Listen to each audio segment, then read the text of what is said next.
Hi, everyone. My name is Vince Gelman. Thank you so much for joining me. One of the most common trauma-based beliefs is it's my fault. I know this from working with many clients in my healing practice, and I know this from personal experience, given the childhood adversity I went through.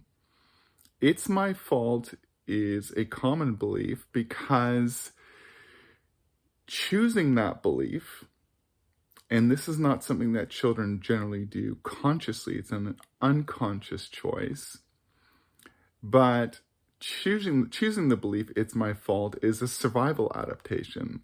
Children must believe it's their fault because by believing it's their fault for what happened to them, they don't have to make it their parents' fault for what happened, whether that's physical abuse, sexual abuse, neglect, abandonment, whatever it might be. Children need to blame themselves because they are attachment driven. And if children have to choose between attachment and authenticity, they're going to choose attachment because they need that relationship. Children need the relationship to survive. Without there being a secure we or some semblance of a secure we, me and mom, me and dad, then children are going to feel so lost, so alone. We actually call that an unbearable aloneness, that so many children suffer through because there isn't a secure relationship with their parents. There isn't a secure base with mom, a secure base with dad.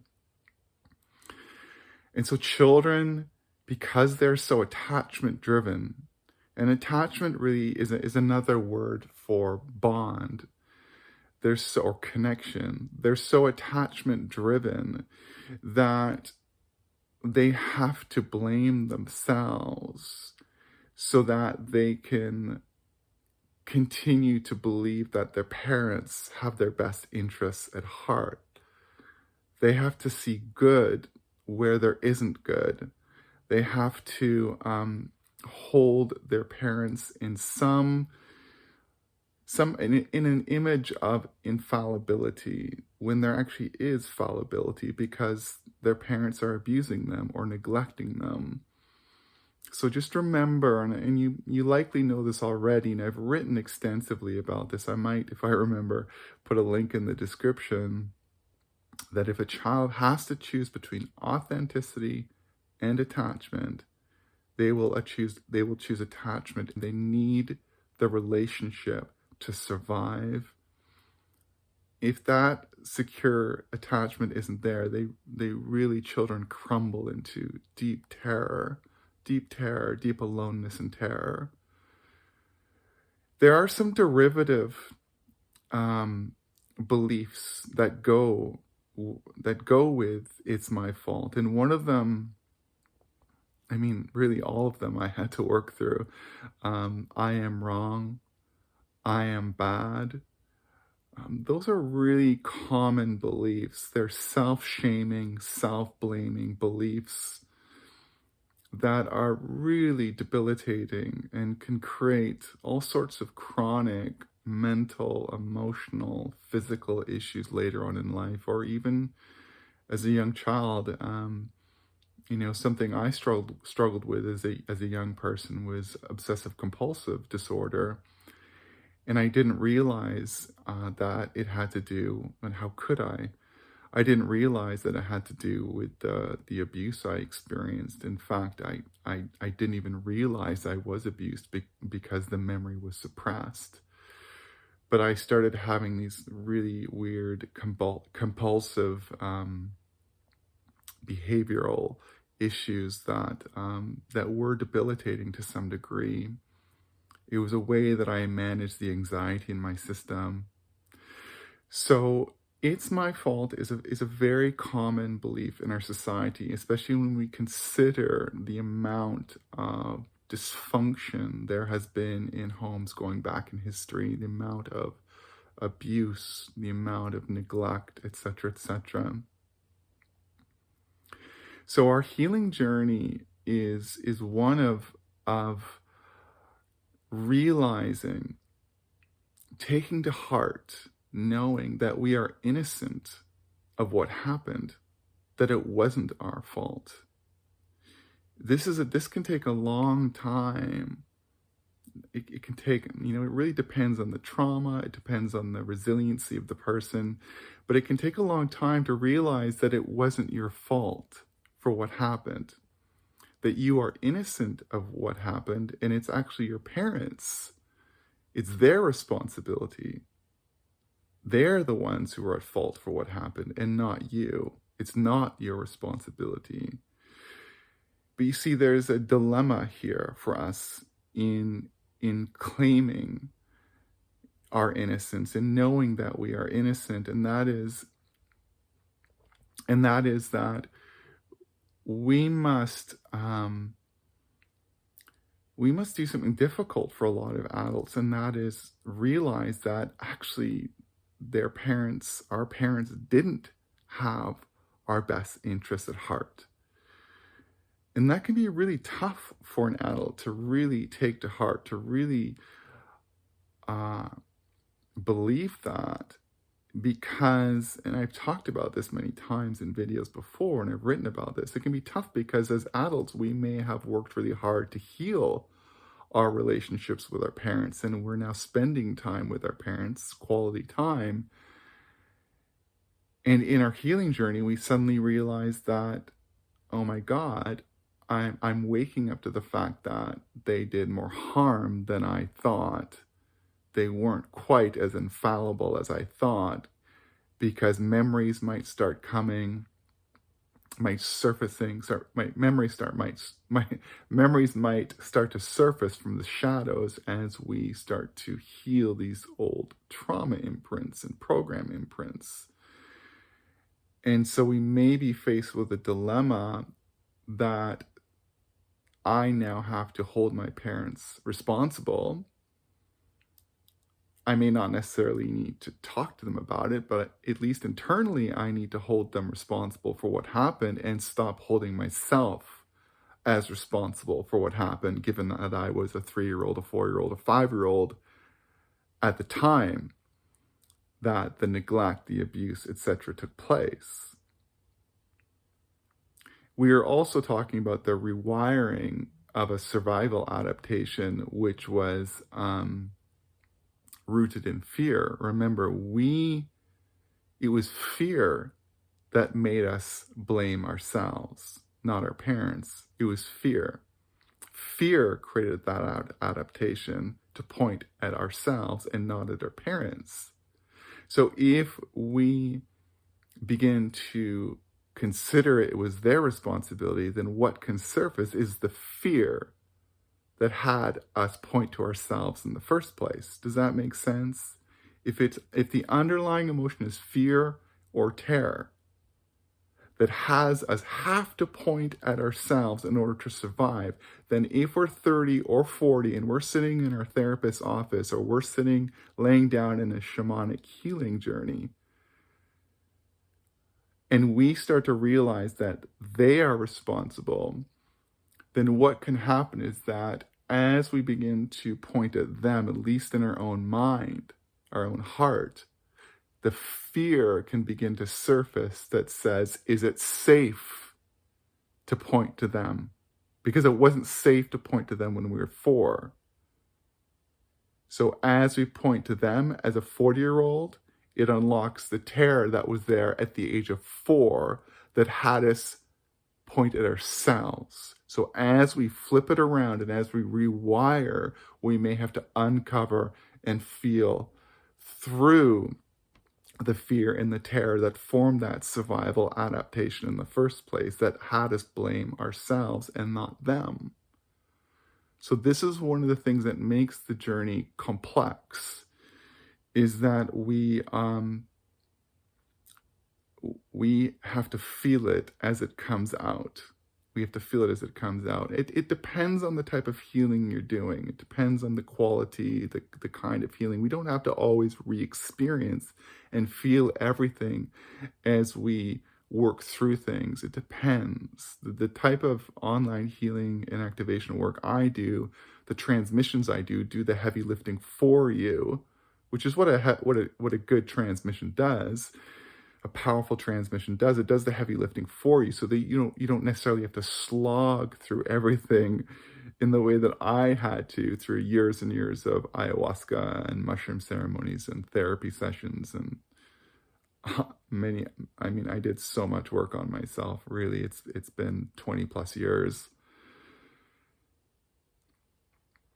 But what I want to say to you is that in this journey, what we're ultimately doing, and I got to this place, and it took a long time, is we're declaring our innocence. We're declaring our innocence.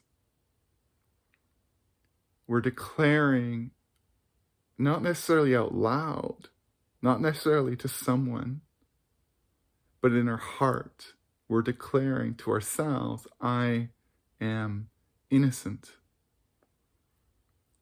And here's what I want you to know, is that when you declare that you are innocent of what happened, you claim your innocence. The innocence of who you are as a beautiful soul that in your naturally pure, holy state is that of innocence. Do you see how it has a double meaning? I'm going to say this again. When you, after many years of heroic inner work, you finally declare, I am innocent of what happened. It wasn't my fault. I'm innocent. When you declare that, you claim your innocence, which means, actually, innocence means in essence. In essence, the essence of who you are is a holy, beautiful, powerful, lovely, beautiful, wondrous soul. The truth is that your innocence cannot be tarnished, no matter what. No matter what happens to you, no matter how much you blame yourself, no matter how much you deceive yourself, your innocence cannot be tarnished. You can turn your back on your innocence. You can discount it. You can diminish it. You can believe all you want about yourself, but the innocence of your Holy Spirit does not change. It's invincible. It's invincible. And yet, the heroic journey of healing and empowerment and ascension is a remembering of the truth of who you are as an innocent, pure being of light. That it is your fundamental nature. It is your fundamental nature that you are innocent. You are pure and innocent. And so we go through these many, many challenging lifetimes dealing with all sorts of trauma-based beliefs of I'm not worthy, I'm a sinner, I'm not good enough, I am bad, I'm wrong, I'm the worst. I'm the worst was a big one for me. We go through these many lifetimes, and what we're doing is we are, through many experiences, through plenty of inner alchemy, plenty of inner transmutation, healing, growth, we're slowly climbing higher and higher, ascending higher through our many lifetimes. We're ascending into the truth that is unchanging, that is forever, that we are innocent, that we are innocent. And that's how God, the prime creator, the divine mother, always sees us. She sees us as innocent. She sees us in the highest light, in the highest truth of who we are. as innocent beings, as pure and innocent, no matter what we go through, no matter how many dark roads we go down, no matter what we do to others or what others do to us.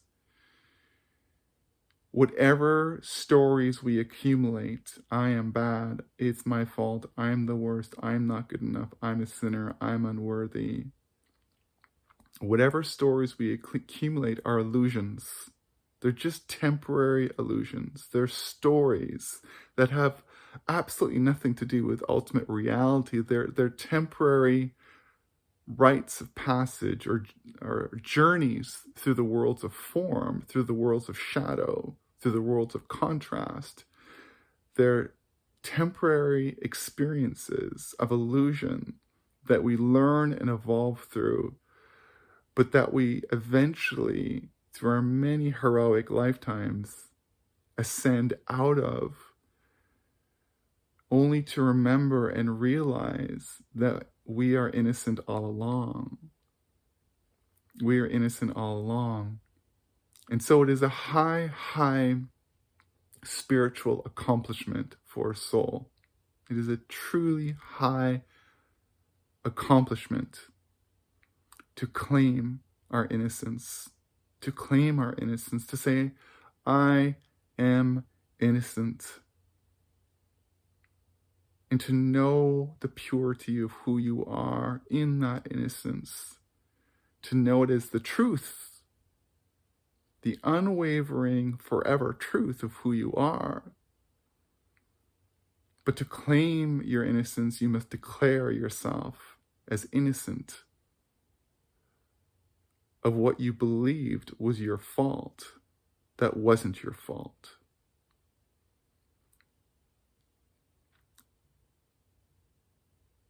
And sometimes it may also mean you must forgive yourself.